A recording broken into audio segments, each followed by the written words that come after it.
ഒത്തിരിയേറെ പ്രതീക്ഷയും ആരാധനാപാത്രവുമായ west ഇൻഡീസിൻ്റെ പ്രതിഭാശാലിയായ brain Lara 2002 cricket സ്റ്റേഡിയത്തിൽ നിന്ന് ഹെപ്പറ്റൈറ്റിസ് ബി ബാധിച്ച് തിരികെ പോകുമ്പോൾ ആരാധകർ നിരാശരായിരുന്നു. പക്ഷേ അദ്ദേഹം തിരിച്ചു വന്നു. 2004 400 നോട്ട് ഔട്ട് പറഞ്ഞ് ഇംഗ്ലണ്ടിൻ്റെ മുമ്പിൽ ബാറ്റ് വീശിക്കൊണ്ട് പറഞ്ഞു, ഞാൻ തോറ്റിട്ടില്ല. എൻ്റെ പ്രിയപ്പെട്ട മക്കളെ, തോറ്റവരുടെ ചരിത്രം കൂടിയാണ് ഈ ലോകം. പക്ഷേ തോറ്റു എന്ന് ചിന്തിക്കാതെ വീണുപോയാലും ഞാൻ എഴുന്നേൽക്കും, ഇരുട്ടിലാണെങ്കിലും എനിക്ക് വെളിച്ചം പകരാൻ ഒരു ഈശ്വരനുണ്ടെന്ന് ആരെല്ലാം മനസ്സിൽ വിചാരിക്കുന്നുവോ അവരെല്ലാവരും ഉദയം ചെയ്തിട്ടുള്ളവരാണ്. യുവരാജ് സിംഗിനെ കുറിച്ച് നമ്മൾ ചിന്തിക്കുമ്പോൾ അദ്ദേഹം ക്യാൻസറിനോട് അടിമപ്പെട്ട വ്യക്തി എന്നല്ല പറയുക, മറിച്ച് അതിനെ അതിജീവിച്ചവനെന്നാണ് പറയുക. ഒത്തിരിയേറെ ആഗ്രഹങ്ങളുമായിട്ടാണ് ലുധിയാനയിലേക്ക് ഒരു മാച്ചിൽ പങ്കെടുക്കാനായിട്ട് അരുണിമ സിൻഹ യാത്രയാകുന്നത്. വഴിയിൽ വെച്ച് ട്രെയിനിൽ വെച്ച് അവളെ കവർച്ചക്കാർ അപഹരിക്കും. അവളുടെ കയ്യിലെ പണവും സ്വർണവും എല്ലാം മോഷ്ടിച്ചു. കലി തീരാതെ ഓടുന്ന ട്രെയിനിൽ നിന്ന് അവളെ അവർ വലിച്ചെറിഞ്ഞു അപ്പുറത്തെ ട്രാക്കിലേക്ക്. മറുവശത്ത് വന്ന ട്രെയിൻ അവളുടെ കാലുകളിലൂടെ കയറി ഇറങ്ങി. സ്വപ്നങ്ങളെല്ലാം തകർന്നുപോയി. പപ്പടം പോലെ തകർന്ന സ്വപ്നങ്ങളുടെ നടുവിൽ കണ്ണുനീരൊഴുക്കി ബന്ധുമിത്രാദികളും സ്നേഹിതരും ആശ്വാസവാക്കുകൾ പറഞ്ഞപ്പോൾ അവൾ പറഞ്ഞു, no, I will come back. ഞാൻ എവറസ്റ്റ് കീഴടക്കും. അതേ, വെപ്പുകാരി വെച്ച് അവൾ എവറസ്റ്റ് കീഴടക്കി. അതിന്റെ മുകളിൽ നിന്ന് അവൾ പറഞ്ഞു, എവറസ്റ്റ് മാത്രമല്ല, ഈ ലോകത്തിലെ എല്ലാ വൻകരകളും ഞാൻ കീഴടക്കും. 6 കൊടുമുടികൾ കീഴടക്കി അവളുടെ ജയത്രയാത്ര ആരംഭിച്ചിരിക്കുകയാണ്. പ്രിയമക്കളെ, ജനിച്ചപ്പോൾ 1 കിലോ 100 ഗ്രാമും.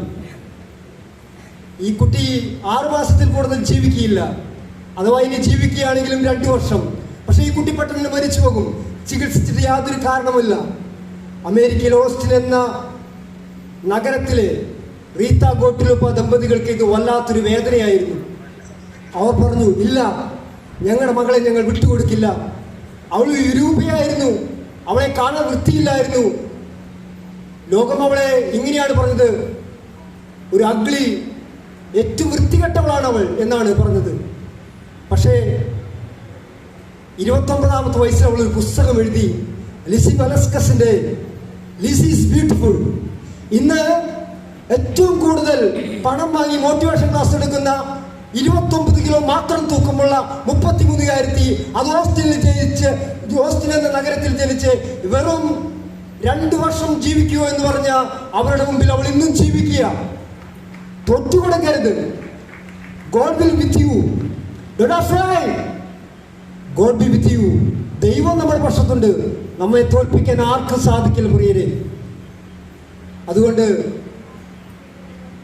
ആരാകണമെന്നുള്ള ആഗ്രഹത്തിന് ടീച്ചറുടെ ചോദ്യത്തിന് മുമ്പിൽ കൂട്ടുകാരനായ ബാബുവിന്റെ പട്ടിക്ക് കിട്ടുന്ന സൗകര്യങ്ങൾ കണ്ടുകൊണ്ട് എനിക്ക് ഭാവിയിൽ അടുത്തൊരു ജന്മമുണ്ടെങ്കിൽ കൂട്ടുകാരന്റെ ബാബുവിന്റെ വീട്ടില് പട്ടിയായാൽ മതി എന്ന് പറഞ്ഞവരെ അങ്ങ് രാഷ്ട്രപതിയാക്കിയ കേരളമാണിത്. അറിയാം നമുക്ക് KR നാരായണൻ, നമ്മുടെ അഭിമാനം. പ്രിയമക്കളെ, ജീവിതത്തിൽ വീഴ്ചകളുണ്ടാകും.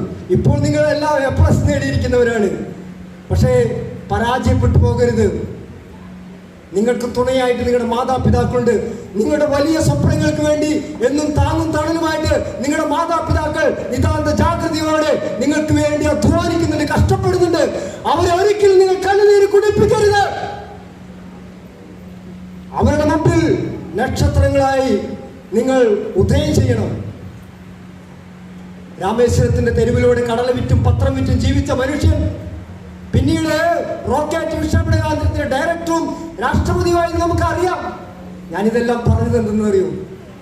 ഞാൻ എല്ലാ ദിവസവും കാലത്ത് എഴുന്നേൽക്കുമ്പോൾ ആഫ്രിക്കൻ വിമോചന നായകനായ നെൽസൺ മണ്ടേലയുടെ ഒരു കോട്ട് ഓർമ്മപ്പെടുത്തിക്കൊണ്ടാണ് ജീവിക്കുക. നെൽസൺ മണ്ടേല പറഞ്ഞു, remember, every morning you have 2 choices. Number 1, you can sleep with your dreams. Number 2, awake and chase them. പ്രഭാതത്തിൽ നേരത്തെ എഴുന്നേറ്റ് നിന്റെ സ്വപ്നങ്ങൾക്ക് വേണ്ടി നിനക്ക് അധ്വാനിക്കാൻ കഴിയുമോ?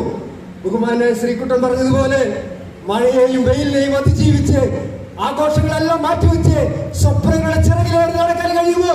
21 20 ആകുമ്പോഴേക്കും ഐ ക്യാൻ അക്കാദമി നിങ്ങൾ ഒരു സ്ഥാനത്ത് എത്തിച്ചിരിക്കും. I am proud of ICAN Academy. Army. Thank you Sajan sir.